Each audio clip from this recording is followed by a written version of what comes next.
Hello, I'm Clarke, the CEO at Clarke IT. At Clarke IT, we develop complementary products for JD Edwards for archiving and database and system management. So why would you need our products?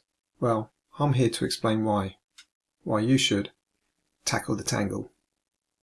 If you're on JD Edwards, then your company has been collecting data in the normal operation of its business processes for many years, or even decades. Your data consists of items or sets that relate to your everyday business processes. These sets of data can start out as self-contained pieces representing an individual process, for example, a sales order, a purchase order, an inventory item, a manufacturing works order, and the list continues. Over time, these sets of data are processed, other sets will be created to support the business process. For example, a sales order might require the purchase of a part, therefore creating a purchase order and linking it to the sales order. It may also require the manufacture of an item, thus creating a works order and linking that to the sales order. An invoice will then be raised to send to the customer. Financial postings will be made to the GL.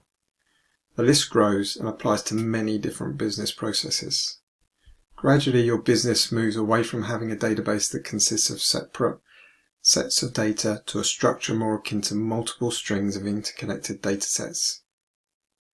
As the quantity and complexity of these interconnected and in some cases overlapping data strings builds and grows, the sizable amount of data can start to resemble a huge and deeply tangled web.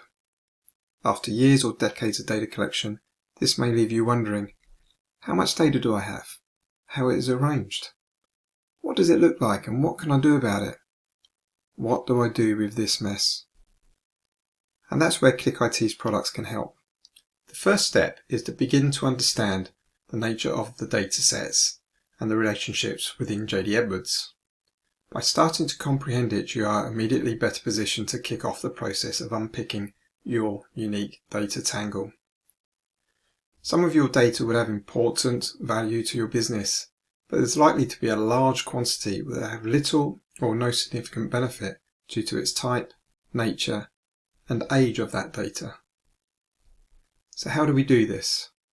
Well, there are 5 key steps. 1. To identify the business data that is old and complete, therefore can be archived. 2. To understand the relationships that data has with other data in the JD Edwards system. 3. Cross-validate the related data. 4. Remove the strings of data from your JD Edwards system and move them into an archive. And 5. Identify incomplete data and or data with bad integrity so it can be flagged for checking and fixed if appropriate. So tackle your data tangle. Make it leaner, cleaner and fit for purpose. So isn't it time that you tackled your tangle?